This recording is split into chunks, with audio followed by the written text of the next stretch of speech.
আসসালামু আলাইকুম প্রিয় ফুটবল ফ্যান্স।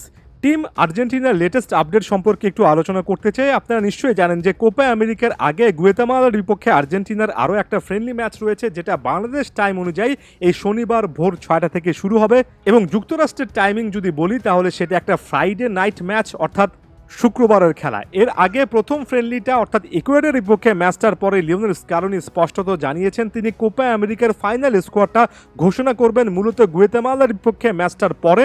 এবং জানা কথা যে ওই ম্যাচটা দেখে যে স্কোয়াডটা ফাইনালাইজ করবেন ব্যাপারটা হয়তোবা এমন নয়, তিনি হয়তোবা আগে থেকে অর্থাৎ ম্যাচের আগে স্কোয়াড সম্পর্কে পূর্ণাঙ্গ একটা ধারণা ফাইনালাইজ করে ফেলবেন, তারপর ম্যাচের পরে প্রেস কনফারেন্সে এসে স্কোয়াডটা ঘোষণা করে ফেলবেন।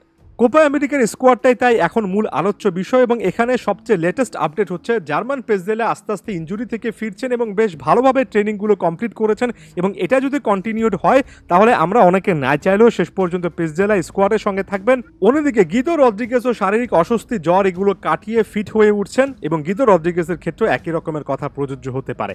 বলাই বাহুল্য যে শেষ পর্যন্ত যদি জার্মান পেসজেলা এ দলটার সঙ্গে টিকে যান তাহলে লুকাস মার্টিনেজ কুয়ার্তা কিংবা লিওনার্দো বালের্দি দুজনের মধ্যে একজন বাদ পড়বেন। এই মুহূর্তে লুকাস মার্টিনেজ কুয়ার্তাকে ঘিরে পজিটিভ একটা আপডেট আছে, কারণ কুয়ার্তা সর্বশেষ ম্যাচে সুযোগ পেয়ে মোটামুটি ভালো ফুটবল খেলেছেন।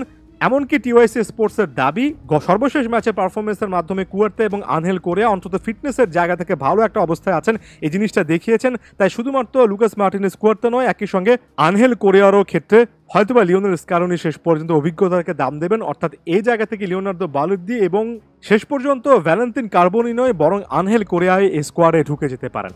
এখন এখানে কার্বনি নাকি কোরিয়া সে ব্যাপারটা এখনও আনফিনিশড একটা বিজনেস, সেটার দিকে না যাই।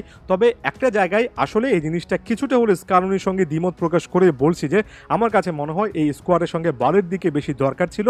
হ্যাঁ, জার্মান পেসজেলাকে কেন নেওয়া হয়েছে সে লজিকটা আমি বুঝি।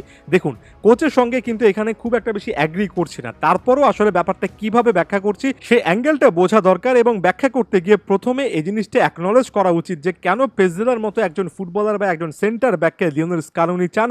এর পেছনে স্পষ্ট কারণ, স্কালোনি ব্যাকআপ হিসেবে যে সকল সেন্টার ব্যাককে চান সেখানে তিনি হয়তোবা এক্সপিরিয়েন্সকে একটু বেশি করে প্রায়োরিটি দিচ্ছেন, একই সঙ্গে বা কাছাকাছি রকমের তিনি হয়তোবা গুরুত্ব দিচ্ছেন এই দলের সিস্টেমটা আসলে কারা বোঝেন, কারা এই দলের সঙ্গে লম্বা সময় থেকেছেন। বালের্দি অবশ্যই ট্যালেন্টেড একজন ফুটবলার, তবে হয়তোবা পেসজেলার এক্সপিরিয়েন্স দলের সঙ্গে বেশি থাকা এবং ম্যাচ খেলার এই অভিজ্ঞতাগুলো স্কালোনির জন্য অনেক বেশি করে গুরুত্বপূর্ণ।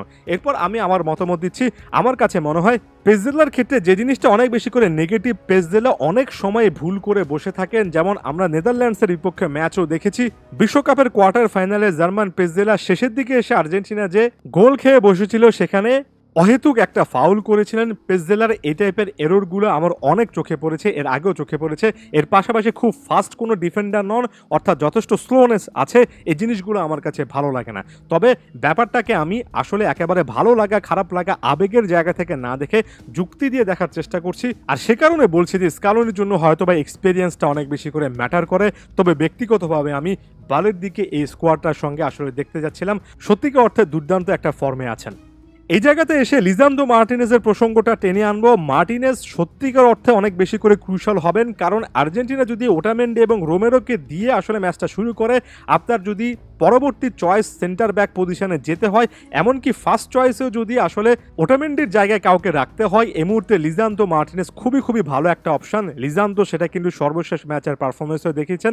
তাই আশা করছি পেসজেলা থাকলেও খুবই খুবই ক্রুশাল মোমেন্টে লিসান্দ্রো মার্টিনেজ আরও অনেক বেশি করে কাজে আসবেন।